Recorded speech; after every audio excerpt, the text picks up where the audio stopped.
हमारा विचार है कल के मंत्र पर थोड़ी सी चर्चा करेंगे और फिर आगे सामयिक विषय पर बात करेंगे।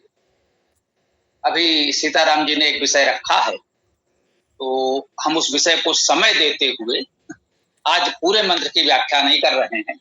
कल हम लोगों ने जो मंत्र किया था, ये ऋग्वेद मंडल 2 सूक्त 12 जो इंद्र सूक्त है, इसका तीसरा मंत्र कल हम लोगों ने किया था। इस मंत्र का प्रथम चरण ही था जो हत्वा अहिम अरिणात सप्त सिंधु।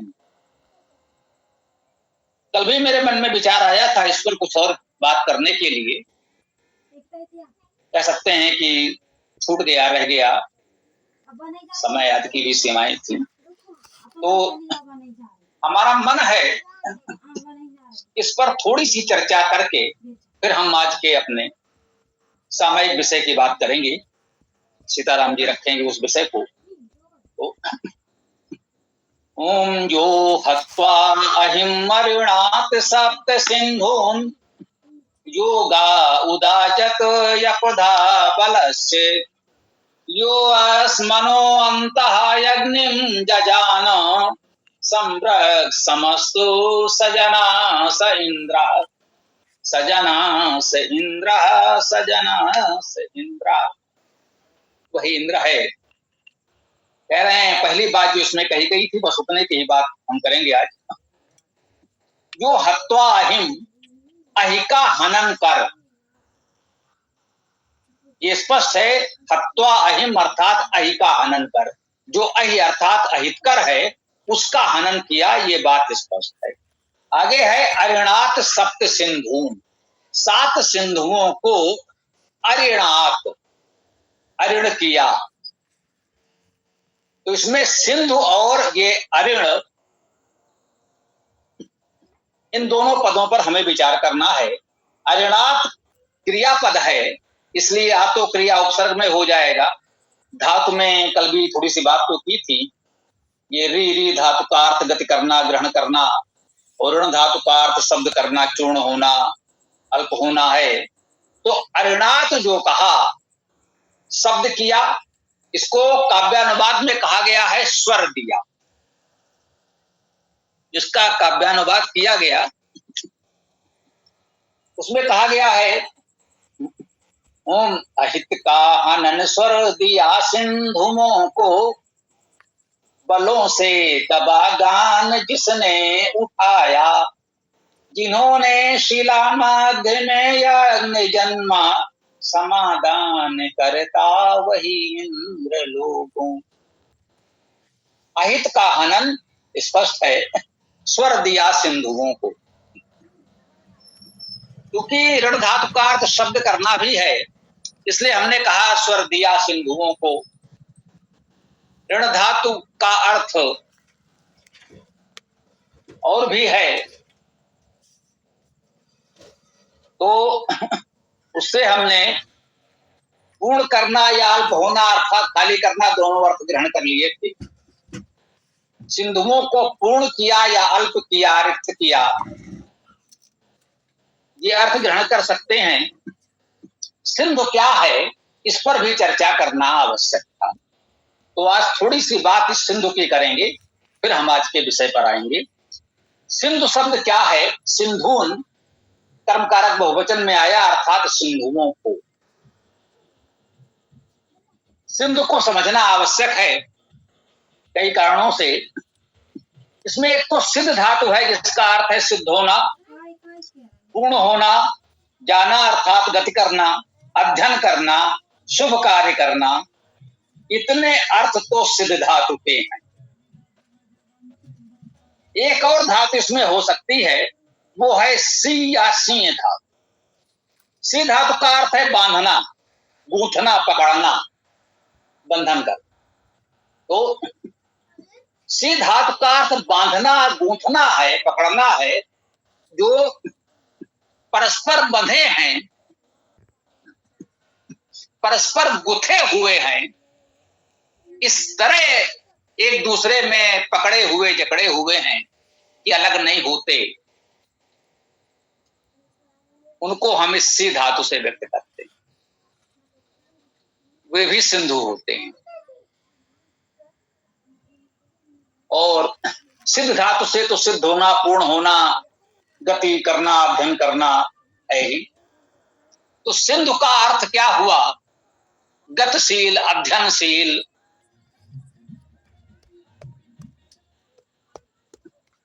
पूर्ण सिद्ध जिसे कह सकते हैं, जो सिद्ध हैं, अध्ययनशील हैं, गतिशील, प्रगतिशील हैं, उनको आप कह सकते हैं सिंधु। और सी बंधने धातु से कह सकते हैं, बांधने वाले को भी आप सिंधु कह सकते हैं। अब आप देखिए सिंधु से ये अर्थ कैसे जुड़ता है। इस सी धातु से दो शब्द बनते हैं जो आपके परिचय में हैं, उससे आप इस सी धातु को समझ पाएंगे। सी धातु से एक शब्द बना सेना, इस सी से सेन बना, सैन्य बना, सेना बना। सेना हम किसे कहते हैं? जो परस्पर एक नियम अनुशासन से बंधे हों, परस्पर गूंथे हुए हों, उस समूह को सेना कहते हैं। अराजक भीड़ को सेना नहीं कहते। भीड़ और सेना में अंतर है। कुछ लोगों को एकत्र किया, उसका कोई नाम दे दिया सेना, अपने विचारधारा के अनुसार। हिंदू सेना, मुस्लिम सेना, ये सेना, वो सेना, इस तरह के कुछ नाम दे दिए गए। वो सेना नहीं है, नाम दे दिया। नाम तो आप अपना कुछ भी रख लीजिए। सेना का अर्थ ही है जो प्रशिक्षित है, अनुशासित है, परस्पर बंधे हुए, गुथे हुए समूह का नाम सेना है, जो एक अनुशासन में कार्य करते हैं। तो सी धातु से एक तो सेना बनता है, सेना से आप परिचित हैं, उसे समझ सकते हैं। सी धातु से एक और शब्द बनता है जो हमारा परिचित है, वो है सेतु। सेतु भी सी धातु से बना, इसका भी अर्थ बांधने से ही है। सेतु क्या है? सामान्यतः किसी विशाल जलराशि के दो किनारों को बांधने वाली संरचना को हम सेतु कहते हैं। इस समय हम उसे पुल भी कहते हैं। सेतु बंदे रामेश्वरम जो हम लोग कहते हैं कि समुद्र को बांधा, एक सेतु बनाया, समुद्र के दोनों किनारों को बांध दिया, एक मार्ग बना दिया। गंगा आदि नदियों पर भी बहुत से सेतु बने हुए हैं।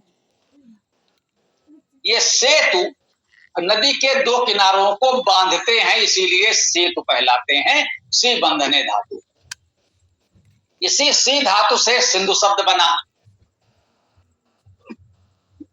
अब सिंधु शब्द कैसे बना? सी धातु तो स्पष्ट हो गई। अब धू को प्रत्यय माना जा सकता है। अब कोई प्रश्न करे, ये धू को हम प्रत्यय माने कि न माने, ये कैसे तय हो? स्पष्ट मान लीजिए, बहुत प्रसिद्ध सूत्र है व्याकरण का, उड़ादि बहुलम, अर्थात प्रत्ययों की संख्या बहुत है, उसकी कोई सूची उपलब्ध नहीं है। धातु पाठ तो उपलब्ध है, धातुओं की सूची तो फिर भी उपलब्ध है। यद्यपि ये नहीं कहा जाता कि जो भी धातु पाठ की धातुओं की सूची है वो अंतिम है, इससे अतिरिक्त कोई धातु नहीं हो सकती, लेकिन फिर भी माना जाता है कि लगभग धातु में हम लोगों ने एकत्र कर ली है। हमारे धातु पाठ में लगभग सही धातुएं हैं जो वैदिक भाषा, संस्कृत भाषा में प्रयोग होता है। लगभग फिर भी कह रहा हूं,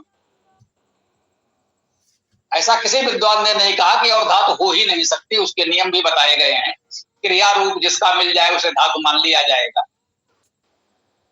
किसी धातु पाठ में हो या ना हो, वो एक अलग विषय हो जाएगा। तो जो धातुवाद कहीं ना आए वो प्रत्यय होता है। वो कहा गया उड़ादि बहुलम, उड़ादि बहुलम। तो आप कहेंगे उड़ादि का अर्थ यहां पर क्या हो गया? हमने कह दिया कि ये प्रत्यय हो गया। क्यों हो गया?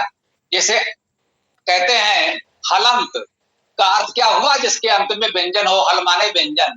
तो हल का कोई शाब्दिक अर्थ व्यंजन नहीं होता। वो पाणिनि सूत्र के दृष्टि से आ से ला तक एक उनके सूत्रों का क्रम है। इस बीच में जितने वर्ण आ गए हैं वो सभी व्यंजन वर्ण है। का से लेकर के हा तक सब उसमें आ गए हैं, इसलिए हल्का एक व्यवहारिक अर्थ व्यंजन हो गया। हल्का शाब्दिक अर्थ व्यंजन नहीं होता, व्यवहारिक भावार्थ व्यंजन होता है। वैसे अच में सब स्वर आ जाते हैं तो अच या अज अजंत स्वरांत कहलाते हैं और हलंत व्यंजन के अंत वाले कहलाते हैं। वैसे ही ये भी है उड़ादि। परंपरागत व्याकरण में पुस्तक होती है उड़ादि पाठ। उड़ादि पाठ में सभी प्रत्ययों का संग्रह है, ऐसा मान किया जाता है। उन्होंने प्रयास किया कि प्रत्यय अधिकतम जितने संभव हो सके वहां संकलित कर दिए गए। तो उड़ादि पाठ में आपको संस्कृत वैदिक भाषा में प्रयोग होने वाले अधिकांश प्रत्यय मिल जाएंगे, जैसे धातु पाठ में आपको धातु में मिलती हैं। लेकिन वहां सबसे प्रमुख सूत्र दे दिया उड़ादि बहुलम। उड़ादि पाठ के संदर्भ में सबसे महत्वपूर्ण सूत्र कहा गया उड़ादि बहुलम, अर्थात उड़ादि अर्थात प्रत्यय बहुत हैं, उनकी कोई सीमित संख्या नहीं है कि इस पाठ में इस पुस्तक में जितने लिख दिए गए उतने ही है और नहीं हो सकते, ऐसा नहीं। क्योंकि इतनी बड़ी भाषा में कहां कहां कौन सा प्रत्यय किस रूप में कैसे जुड़ जाता है, उस सबको एकत्र कर एक पुस्तक में लिख पाना किसी के लिए संभव नहीं। तो कह दिया उड़ादि बहुलम। तो इस अर्थ में धातु के पश्चात जो कुछ जुड़ा होता है उसे हम प्रत्यय मान सकते हैं।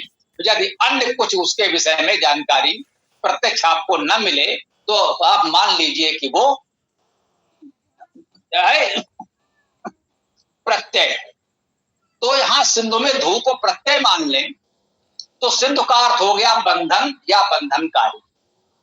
सप्त सिंधून, 7 सिंधुओं को, 7 बंधनों को, अरिणात अल्प कर दिया, रिक्त कर दिया, मुक्त कर दिया। पौराणिक आख्यानों में कुछ इसी प्रकार का व्यवहार किया गया है कि उसे जलराशि को बांधे हुए था कोई और उसे मुक्त करा दिया। जैसे नदी के प्रवाह को बांध बांध कर रोक लिया गया, आगे जल नहीं पहुंच पा रहा है, नदी है किसी ने बांध बना दिया तो पानी वहीं रुक गया। अब जल नदी का प्रवाह आगे नहीं रुक पा रहा है, आगे की नदी सूख रही है, तो उस बांध को तोड़ दिया जाए तो नदी का प्रवाह हो जाएगा। तो पौराणिक तरीके के आख्यानों में यह बात कही गई है कि जलराशि को, नदी को किसी ने इस प्रकार से बांध दिया था और उसे फिर जनहित में तोड़ दिया गया।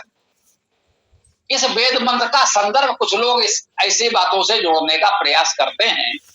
शब्द का अर्थ है जो कहा गया अरिणात सप्त सिंधून, 7 संख्या या समूह दोनों हमने बताया था, हो सकता है। तो ऐसे बांधों के समूह को या ऐसे 7 बंधनों को, अब देखिए बांध शब्द हम कह रहे हैं ये बंधन से है और सी धातु का अर्थ बंधन। बांध का अर्थ भी बांध देना है, बंधन कर देना है, जल राशि को, जल के प्रवाह को रोक देना, बांध देना, यही बांध भी कहलाता है। तो कह रहे हैं इस तरह से 7 सिंधुओं को, 7 बंधनों को, 7 बांधों को मुक्त कर दिया, खोल दिया। ये अर्थ यहां पर होगा अरिणात सप्त सिंधून। ये समझना हमारे लिए महत्वपूर्ण है क्योंकि ये अपने आप में ही पूरा एक विषय था। पूरे मंत्र की व्याख्या में विस्तार से हम नहीं कह पाए थे, तो मेरे मन में आया कि बात पूरी कर दी जाए। ठीक, तो सिंधु का अर्थ हुआ बंधन। अब एक थोड़ा मेरे मन में आया, मेरे ध्यान आया कि ये धू जो है, धू भी धातु हो सकती है। एक तो हमने कहा प्रत्यय तो हो ही सकता है, जब कुछ समझ में ना आए क्या है तो उसे मान लीजिए कि ये प्रत्यय है।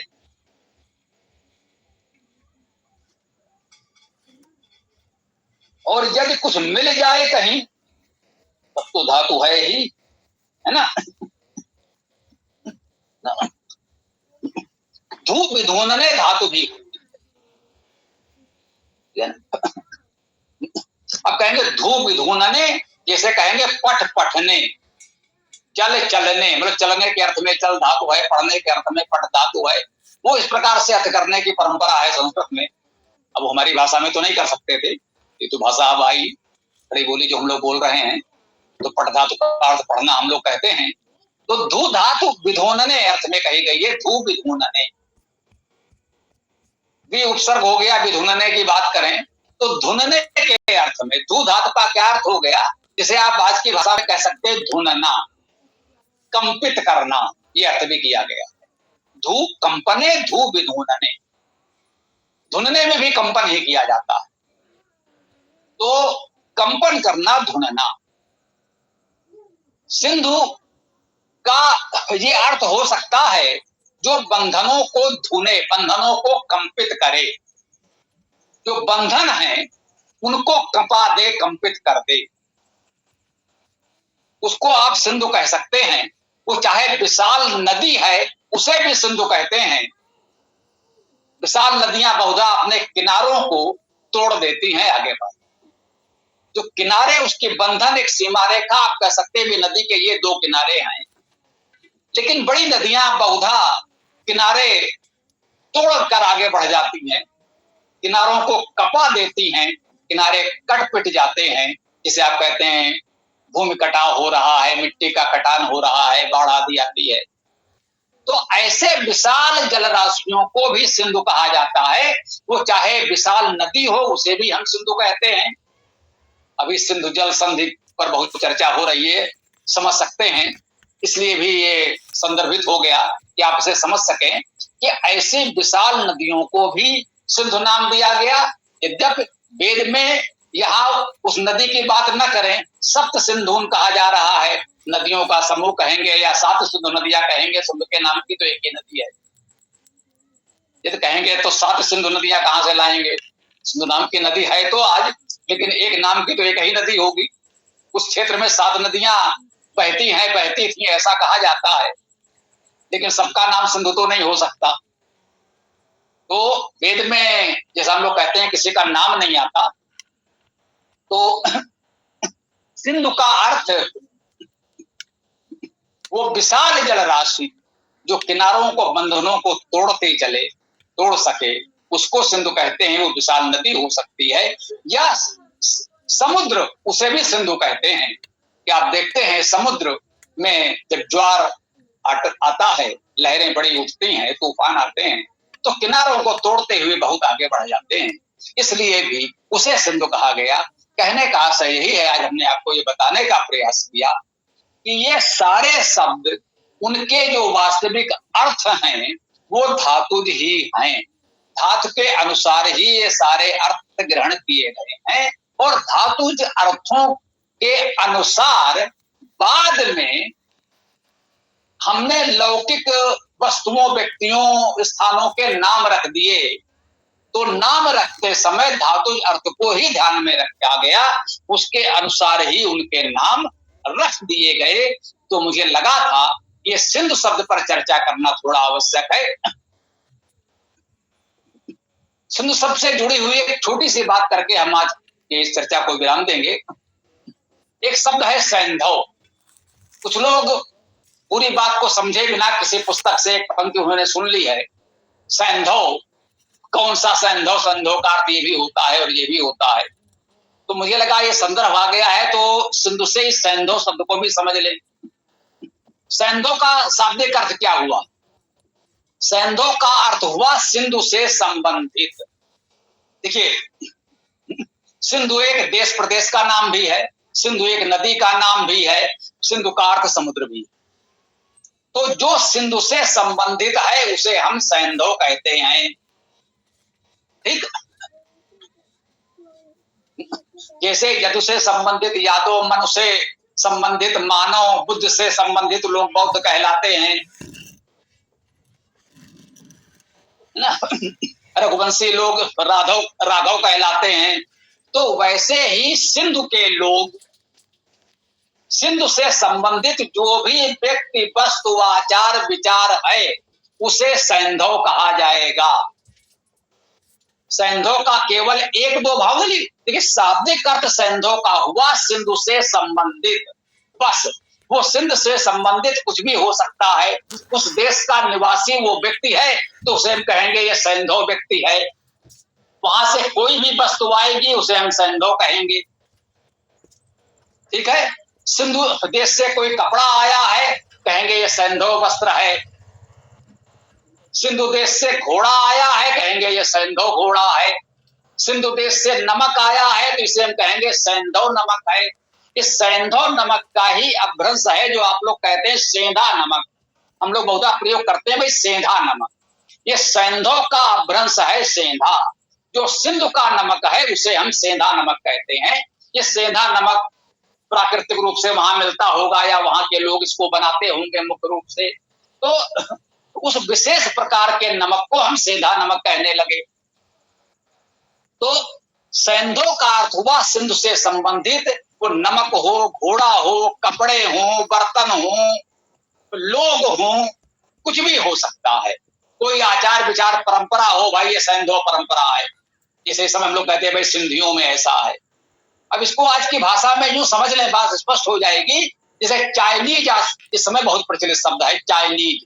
चाइनीज का क्या अर्थ है? चीन का। दीपावली में चाइनीज पटाखे, खाने बैठे तो चाइनीज नूडल्स या और भी चाइनीज वस्तुएं जो भी आती हैं, तो चाइनीज का अर्थ है चीन का। चाइनीज का अर्थ नूडल नहीं होता, चाइनीज का अर्थ पटाखे नहीं होता, चाइनीज का अर्थ विद्युत झालरें नहीं होता, विद्युत बल्ब नहीं होता। चाइनीज का अर्थ होता है चीन का। चीन से जो कुछ आएगा वो चाइनीज कहलाएगा या चीनी कहलाएगा, हम अपनी भाषा में कहेंगे। वैसे ही जो भी सिंधु से संबंधित होगा, वो सिंधु नदी से संबंधित हो, सिंधु प्रदेश से संबंधित हो या सिंधु अर्थात समुद्र से संबंधित हो, उसको सैंधव कहेंगे।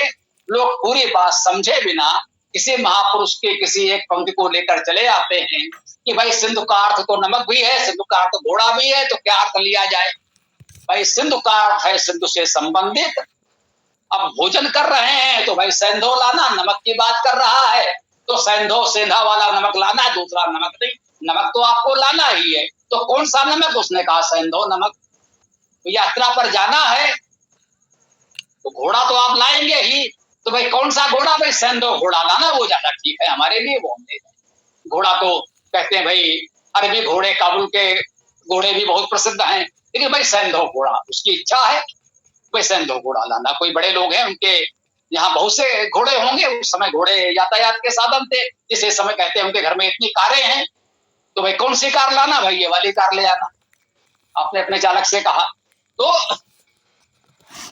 यदि हम इस धातुज अर्थ के सिद्धांत को समझ लेंगे तो हमें महापुरुषों की बातों को समझने में इस तरह के भ्रम समस्याएं नहीं होंगी। तो मुझे लगता है कि आज मंत्र को न लेते हुए भी उस पिछले मंत्र पर सही बहुत चर्चा हो गई, तो हम अपनी बात को यहाँ विराम दें। अब सीताराम जी जो उचित समझे आगे बढ़ें। ओम।